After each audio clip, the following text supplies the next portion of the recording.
नमस्कार सभी को। दोस्तों, आज की इस वीडियो में हम बात करेंगे मीडिया के उस ड्रामे के बारे में जिसमें एक मासूम टीचर को आतंकवादी बना दिया गया, और वो भी बस टीआरपी और सरकार की वाहवाही लूटने के लिए। हम ये भी जानेंगे कि कैसे बड़े चैनल्स ने बिना किसी जांच पड़ताल के ये खबर चलाई और एक परिवार की इज्जत को मिट्टी में मिला दिया। और जब ये बात फैली तो बस सोचे कि शांति से चुपचाप माफी मांग के निकल लेंगे, लेकिन कोर्ट में क्या हुआ, इन पे कौन कौन सी धाराएं लगाई गई हैं, और सबसे इंपॉर्टेंट सवाल कि क्या ये मीडिया कभी आपकी हमारी आवाज़ भी बनेगा या बस सत्ता का माइक बन के रह जाएगा। ये सारी चीज़ें आज की इस वीडियो में हम डिस्कस करेंगे। तो आइए वीडियो शुरू करते हैं। एक टीचर मोहम्मद इकबाल कारी, जो पुंछ के एक छोटे से स्कूल में बच्चों को पढ़ाते थे, अचानक रातों रात देश के बड़े न्यूज़ चैनल्स ने उनके बारे में हेडलाइन बनाई। और हेडलाइन क्या बनाई कि वो एक टेररिस्ट हैं। एबीपी न्यूज़, जी न्यूज़, न्यूज़ 18 सब ने एक सुर में कहा कि भाई मोस्ट वांटेड आतंकवादी मारा गया। और रियलिटी ये थी कि वो आदमी तो पाकिस्तान की गोलीबारी में बेचारा शहीद हुआ था। एक आम भारतीय, एक टीचर जिसकी अपने गांव में, अपने समाज में, अपने मोहल्ले में बहुत इज्जत भी है, और गोदी मीडिया ने बस एक झटके में उस आदमी की जिंदगी को, उस आदमी की इज्जत को अपने टीआरपी का मसाला बना दिया। और इनको क्या फर्क पड़ता है कि इससे किसी का घर उजड़ता है, किसी का परिवार उजड़ता है, कितनी जिंदगियां तबाह होती है। इनको बस ऐसा चटपटा मसाला चाहिए, ब्रेकिंग न्यूज बना के चला देंगे, टीआरपी बटोर के अपने बैंक अकाउंट भर लेंगे। ना तो किसी ने इसको वेरीफाई करना जरूरी समझा कि भाई जिसको आतंकवादी बता रहे हो पता तो कर लो कि वो असल में है कौन। अब ये खबर जब चली, उनके मोहल्ले में, उनके कस्बे में हंगामा मच गया, लोग सड़कों पर उतर गए, और तब जाकर चैनल को होश आया कि भाई हमसे तो गलती हो गई। और गलती हो गई तो क्या था, चुपचाप माफी मांग ली और सोचा जनता का क्या है, जनता तो भूल जाएगी। लेकिन इस बार ऐसा हुआ नहीं, क्योंकि माफी से किसी की इज्जत वापस नहीं आती। इकबाल कारी के परिवार ने इस बार कोर्ट का दरवाजा खटखटाया। उनके वकील ने साफ कहा कि भैया सिर्फ सॉरी बोलने से काम नहीं चलेगा, एफआईआर भी की गई है और 5 करोड़ का हर्जाना भी मांगा गया है। और लोकल कोर्ट ने भी इस बात से एग्री किया है कि अपॉलजी इज नॉट इनफ।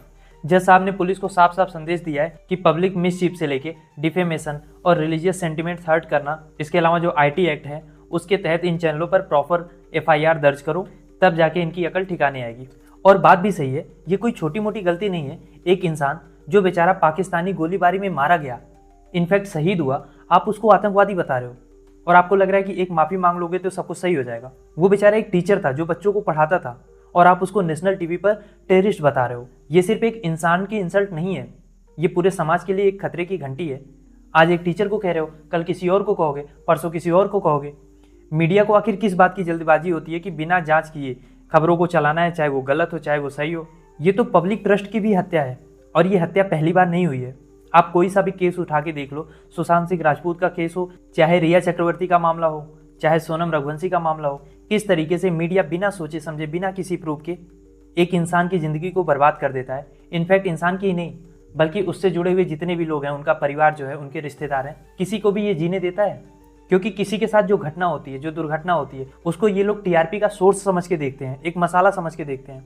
अब गोदी मीडिया ये नहीं पूछेगा कि पाकिस्तानी गोलाबारी में पुंछ में जो लोग मरे हैं उनको मुआवजा सरकार से मिला या नहीं मिला, उनके घर को सरकार ने वापस से बनवाया या नहीं बनवाया, बल्कि ये लोग तो उल्टा उसी शहीदों में से एक का नाम पकड़ के टीवी पे उसकी फोटो दिखा के उसको आतंकवादी बता रहे हैं।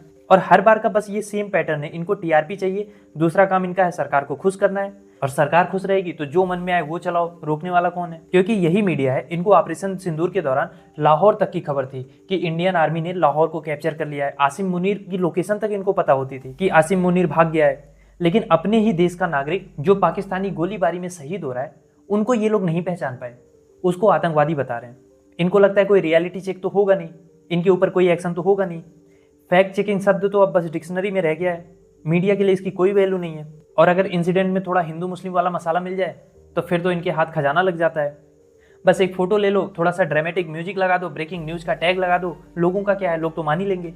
इतना मूर्ख ये लोग पब्लिक को समझते हैं।